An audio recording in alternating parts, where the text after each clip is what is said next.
प्रभु के पवित्र नाम की स्तुति हो। एक बार फिर हम प्रभु के कदमों में आए हैं। आज हम प्रभु के वचन से पढ़ना चाहते हैं फिलिपियों की पत्री, उसका 3 अध्याय, उसका 8 वचन। फिलिपियन पत्री 3:8। Philippians chapter 3 verse 8। सगों मसीह यीशु अपने प्रभु दे ज्ञान दी उत्तमताई दे कारण सारियां गल्लां ਨੂੰ ਮੈਂ ਹਾਂਦੀਆਂ ਹੀ ਸਮਝਦਾ ਹਾਂ ਅਤੇ ਉਹਦੀ ਖਾਤਰ ਮੈਂ ਇਹਨਾਂ ਸਭਨਾ ਗੱਲਾਂ ਦੀ ਹਾਨ ਚੱਲੀ ਅਤੇ ਉਹਨਾਂ ਨੂੰ ਕੂੜਾ ਸਮਝਦਾ ਹਾਂ ਭਾਈ ਮੈਂ ਮਸੀਹ ਨੂੰ ਖੱਟ ਲਵਾਂ। आमीन। वन मैं अपने प्रभु मसीह यीशु की पहचान की उत्तमता के कारण सब बातों को हानि समझता हूँ, जिसके कारण मैंने सब वस्तुओं की हानि उठाई और उन्हें कूड़ा समझता हूँ, जिससे मैं मसीह को प्राप्त करूँ। आमीन। इधर में हम देख रहे हैं कि फिलीपींस देश में रहने वाले जो हमारे विश्वासी भाई बहन थे, उनको पौलुस प्रेरित अपनी जीवन की घटना या अपने जीवन का साक्षी दे रहा है। उनको कहता है कि मसीह यीशु के ज्ञान की उत्तमता के कारण मैं जो मेरे फायदे की वस्तुएं हैं उसको मैं हानि समझता हूं। एक बार फिर धीरे से हिंदी में पढ़ना चाहूंगा। फिलिपियों 3:8। वन मैं अपने प्रभु मसीह यीशु की पहचान की उत्तमता के कारण, देखिए, मैं अपने मसीह प्रभु के ज्ञान की या पहचान की उत्तमता के कारण अपने लिए जो पृथ्वी की वस्तुओं को क्या समझता हूं, अपनी फायदे की वस्तुओं को हानि ही समझता हूं, क्योंकि मैंने मेरे मसीहा को, मैंने मेरे प्रभु यीशु के ज्ञान की उत्तमताई मुझे पता चल गया। सो मेरे प्रिय भाइयों बहनों, हम प्रभु यीशु की आराधना तो करते हैं, हम वचन तो पढ़ते हैं, हम वचन सुनते भी हैं, हम उसके भजन भी गाते हैं, लेकिन क्या आपको प्रभु यीशु मसीह कौन है करके उसका ज्ञान की उत्तमता पता चल गया है, या उसके ज्ञान की पहचान हो गया है? वह कौन है? जिस यीशु से पौलुस प्रेरित नफरत करता था, जिस प्रभु यीशु के कारण उसकी स्तुति करने वाले भाई बहनों को मारपीट करता था, भले भाई हो भले बहनें हो, और उनको पकड़ करके जेल में डाल देता था, इस भाई पौलुस को जब प्रभु का ज्ञान पता चल गया, प्रभु के ज्ञान की पहचान हुई, तब एक बड़ा विरोध करने जा रहा था। अपने साथियों को लेकर याजक लोगों से चिट्ठी लेकर के दमिश्क में हमला करने जा रहा था, वो भी प्रभु यीशु के ऊपर विश्वास करने वाले लोगों के ऊपर।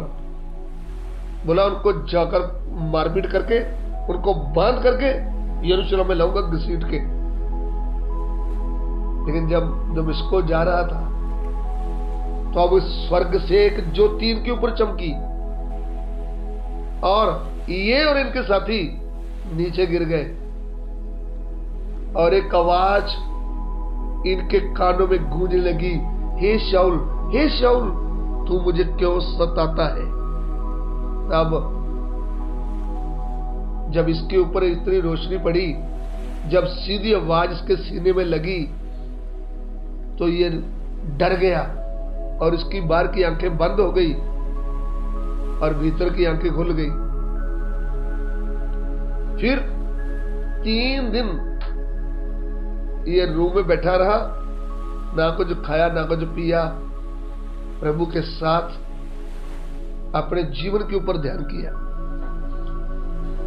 उधर रास्ते में जब रोशनी इनके ऊपर पड़ी, ज्योति चमकी, और जब इन्होंने प्रभु की आवाज सीधी सुनी, तब इनकी बुद्धि खोल दी प्रभु ने कि जो पवित्र पवित्र यहोवा जिसके नाम से तू जलन रखता है, वही तेरा पवित्र यहोवा मनुष्य के रूप में आकर यीशु बनकर, नासरत का यीशु बनकर, वो तुम्हारा मसीहा बनकर आया है जिससे तू नफरत करता है।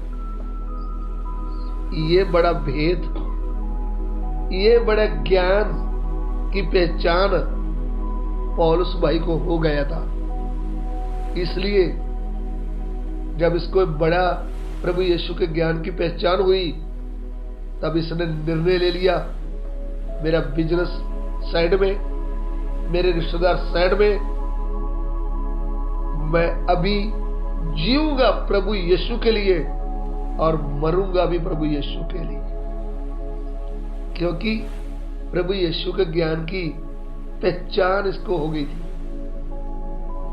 इसलिए इस पृथ्वी में जो घर, दुकान, मकान, प्लॉट, सबको इसने ठुकरा दिया और बोला मुझे कुछ नहीं चाहिए, मुझे यीशु मिल गया तो मुझे और क्या चाहिए। मुझे सुनने वाले प्रिय भाइयों बहनों, क्या आपको प्रभु यीशु के ज्ञान की पहचान हो गया है? आपने उनको जान लिया है हृदय से कि वो है कौन? यदि आपको ये समझ आ गया है कि अब्राहम के साथ साथ चलने वाला सर्वशक्तिमान परमेश्वर वही मनुष्य के रूप में वही यीशु बनकर आ गया है, जब आपको ये ज्ञान की पहचान हो जाएगी, फिर आपको कभी चिंता नहीं रहेगी, फिर आपको कभी डर नहीं लगेगा, फिर आप किसी से भी नहीं डरेंगे, फिर आपको दुनिया की वस्तुएं प्यारी नहीं लगेगी, फिर आपके अंदर रात दिन क्रूस पर बहाया हुआ पवित्र लहू, क्रूस पर दिखाया हुआ पवित्र प्रेम आपके हृदय में लिखा जाएगा। फिर रात दिन आपके अंदर आनंद ही रहेगा, फिर आपको क्रूस पर चढ़ाया यीशु ही नजर आता रहेगा, फिर आप बेकार वस्तुओं की ओर ध्यान नहीं करेंगे। पौलुस के जीवन में जब एक घटना घटी तो उन्होंने निर्णय ले लिया, मुझे अभी जीने का हक नहीं है। क्यों ऐसा निर्णय लिया? क्योंकि वह भविष्यता को जानने वाला है, और भविष्यता कहती है कान काट दिया तो कान के बदले कान काटना है, आंख निकाल दिया तो आंख के बदले आंख। इनको मालूम है कि मैंने परमेश्वर के भक्त स्टीफन का खून करवा दिया था, अभी मैं मृत्यु दंड के योग हूं, मुझे जीने का कोई हक नहीं है। लेकिन मुझ पर जो अनुग्रह हो गया है, परमेश्वर ने ना तो मुझे इस पृथ्वी में मारा है जान से, और ना ही मुझे नरक में डाला है। मुझ पर अनुग्रह करते हुए मेरी भूलों को, मेरी गलतियों को जब माफ कर दिया है, मुझे जब नया जीवन दे दिया है, अभी मैं मेरे लिए नहीं जीऊंगा, मैं मेरे प्रभु यीशु के लिए जीऊंगा। यह है पौलुस का निर्णय, इसलिए उन्होंने लिख कर दे दिया है। पढ़िए फिलिप्पियों 3:8, एक बार हिंदी में फिर पढ़ना चाहूंगा। वन मैन अपने प्रभु मसीह यीशु की पहचान की उत्तमता के कारण, मैं मेरे प्रभु यीशु के पहचान की उत्तमता के कारण सब बातों को हानि समझता हूँ, सब बातों को अभी हानि ही समझता हूँ, जिसके कारण मैंने सब वस्तुओं की हानि उठाई, जिसके कारण यानी मेरे प्रभु के कारण मैंने सब वस्तुओं को फेंक दिया है, मैंने सब वस्तुओं को छोड़ दिया है। अभी मेरे लिए घर, प्लॉट, दुकान, मकान, पैसा मेरे लिए एक कचरा है, मेरे लिए एक कूड़े जैसा है। मैं इसको कूड़ा समझता हूं, क्योंकि मुझे यीशु मिल गया है, मुझे आनंद जीवन मिल गया है, मुझे मेरा सृष्टिकर्ता मिल गया है, मुझे युग न युग तक जीवित रखने वाला मुझे मिल गया है। इसलिए मुझे और कुछ नहीं चाहिए। पौलुस प्रेरित का तो यह फैसला है। आज प्रभु की सेवा करने वाले दास दासियों, एल्डरों, डीकरों, बड़े पास्टरों, प्रभु के दास दासियों, विश्वासी भाई बहनों, क्या आपको प्रभु यीशु के प्रेम की, ज्ञान की उत्तमता समझ में आया? आप उसको जान गए हैं? आपके लिए उसने क्या किया है आपको समझ में आ गया है? अभी समझ में आया तो आपको अपने लिए जीने का कोई हक नहीं है। आपको किसके लिए जीना चाहिए? उस प्रभु के लिए। आइए हम सिरों को झुकाएं। प्रभु, दिए हुए वचन के लिए तेरा धन्यवाद। प्रभु, तेरा वचन हमसे बातें किया है। प्रभु, किधर भी तेरा वचन जाए कि किसी बात कर। पिता, हमारी विनती को ग्रहण कीजिए, यीशु मसीह के पवित्र नाम से मांगते हैं, आमीन।